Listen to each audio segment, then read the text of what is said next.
Total আমি set up করেছি। আর সঙ্গে আমি তোমাদের দেখাই, এটা আমি পরে সরিয়ে রেখেছিলাম। এটা আমরা একটা সেলফি স্টিক বলতে পারো কিংবা ট্রাইপড বলতে পারো।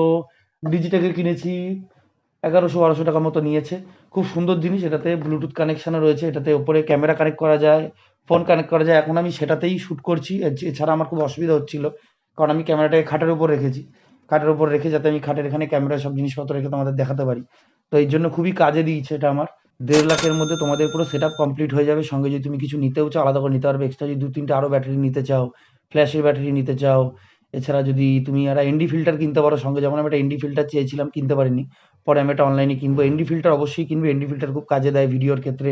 যখন তুমি দিনের বেলা বাইরে ভিডিও করবে কিংবা ছবি তুলবে, সেক্ষেত্রে স্কাইটাকে খুব সুন্দরভাবে আমরা আনতে পারি। ডাইনামিক রেঞ্জটা স্কাই থেকে খুব ভালো বেরিয়ে আসে, আমরা তখন ওটাকে বের করতে পারি এনডি ফিল্টারের সাহায্যে।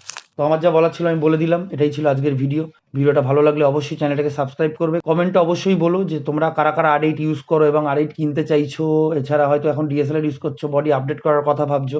কমেন্ট করে জানিও যে তোমাদের মতামত কি এই ক্যামেরার বিষয়ে।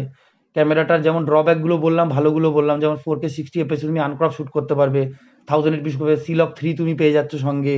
বডিটাও বেশ লাইট ওয়েটেড রয়েছে, ভালো বাজেটে আসছে। মানে একটা বলতে পারো একটা কম্প্যাক্ট বাজেটের মধ্যে, একটা কম বাজেটের মধ্যে একটা ফুল ফ্রেম ক্যামেরা, সঙ্গে এত শুধু ফিচার। মানে R6 Mark II এরই একটু মনে হচ্ছে ছোটো কম্প্যাক্ট বডির মধ্যে ওকে ভরে দিয়েছে, এরকম একটা ব্যাপার। তো কোনো খারাপ কিছু নেই, খুব সুন্দর বডি। আমি 2-3 ধরে ইউজ করছি। আমি তোমাদের কিছু ফুটেজও দেখিয়ে দেবো হয়তো, মাঝখানে মাঝখানে কিছু ফুটেজ তোমাদের দেখানো হয়েও গেছে হয়তো। টেস্টিং আমি 2 দিন ধরে করছিলাম, তারপরে এমনি আনবক্সিং ভিডিওটা বানালাম। কারণ আমি তার আগে দেখে নিতে চাইছিলাম যে ক্যামেরাটা কতটা পাওয়ারফুল। কিন্তু ক্যামেরাটা সত্যি বলতে একটা বিস্ট। এই ক্যামেরা দিয়ে তুমি আরামসে ছবি ভিডিও মানে হাইব্রিড শুটিং করতে পারবে। ছবি ভিডিও করো, ফটোগ্রাফি করো, ভিডিওগ্রাফি করো, অনায়াসে করতে পারবে। কোনো অসুবিধা হবে না। সুন্দর ক্যামেরা। কিন্তু আমি ক্যানন থেকে আমার স্বপ্নের শুরু হয়েছিল। প্রথম ক্যামেরা ছিল আমার ক্যানন 700D, তারপরে আসে ক্যানন 80D, এবার আসে ক্যানন R8।